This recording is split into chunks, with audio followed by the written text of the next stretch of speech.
लालू जी ने अपने बेटे को पार्टी और परिवार से निकालने की बात कही। लालू यादव ने निकाल दिया अपने बेटे को पार्टी से 6 साल के लिए और परिवार के लिए। किस बेटे को निकाल दिया? ना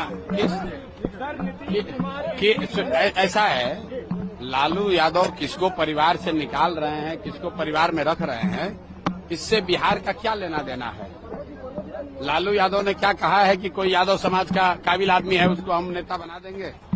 लालू यादव तो आज भी यही चाहते हैं कि तेजस्वी यादव ही बिहार के नेता बने। हम लोग तो जनसुराज में हमने ओपन कहा है कि राजद की ओर से लालू जी ये कह दें कि अगर वो जात की बात करते हैं, छोड़िए पूरा बिहार का बात, अगर उनको यादवों की चिंता है तो यादव समाज से किसी आदमी को मुख्यमंत्री का चेहरा घोषित कर दे, जनसुराज उनके समर्थन में खड़ा हो जाएगा। खड़ा होकर दिखाइए।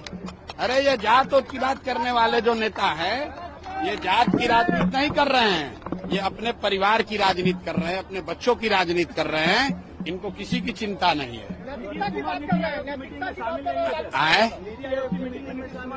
नीतीश कुमार नीति आयोग के मीटिंग में इसलिए नहीं शामिल हुए कि जो बात हम लोग पिछले 2-3 महीने से बता रहे हैं कि शारीरिक और मानसिक तौर पर नीतीश कुमार स्वस्थ नहीं है। नीति आयोग के मीटिंग में जाते तो 4 आदमी देख लेता कि भाई इनका हालत है खराब, तो इसीलिए उनको ढांक तोप के उनके अफसर और 4 चाटुकार मंत्री उनको यहाँ पर रखे हैं, सुरक्षा के घेरे में रखे हुए हैं।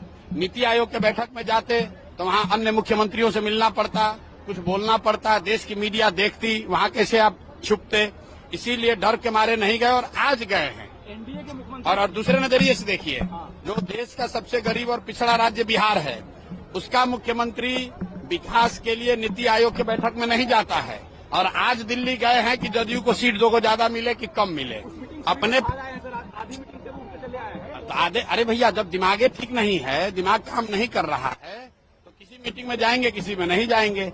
लेकिन जो समझने वाली बात है कि नीति आयोग बिहार के विकास के मुद्दे के लिए बैठक थी, देश भर के मुख्यमंत्री जमा हुए थे, तो वहां पर न जाना चाहिए। प्राइवेट मीटिंग में आप जाइए चाहे न जाइए, उसका क्या फायदा? आपको लगता है इसके बाद भी बीजेपी उनको चेहरा मानने की? बीजेपी उनको चेहरा बनाकर चुनाव तक रखना ही रखना है बीजेपी को, क्योंकि जानता है कि न रखेंगे तो भाग के उधर चले जाएंगे। और 12 सांसदों का समर्थन भी दिल्ली में है। आप बताइए, बिहार के किसी सामान्य परिवार का बच्चा अगर उसको सिपाही बनना है तो उसको फिजिकल टेस्ट देना है, अगर उसको शिक्षक बनना है तो उसको मेडिकल टेस्ट देना है। लेकिन बिहार के मुखिया को न शारीरिक जांच है न मानसिक जांच है। ये आदमी को अपना नाम याद नहीं रह रहा है। किसी महिला को स्टेज पर पकड़ लिया, किसी राष्ट्रीय गान हो रहा है उसमें थपड़ी बजाने लगा, किसी आदमी को मान लीजिए कि उसका शोक में गए हैं वहां पर गाना गा रहे हैं। और ऐसे व्यक्ति को बीजेपी ने थोप रखा है बिहार पर, सिर्फ इसलिए कि 12 सांसदों का समर्थन दिल्ली में मिलता रहे।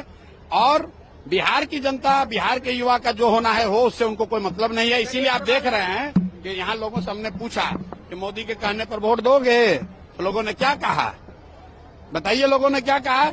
एक लोग ने कहा नहीं देंगे। तो भैया छुट्टी हो रहा है कि नहीं? आप जाकर लोगों से पूछिए। चुनाव के बाद क्या नवंबर में बिहार का निजाम बदलने वाला है, नया व्यक्ति मुख्यमंत्री बनने वाला है। बहुत बहुत धन्यवाद।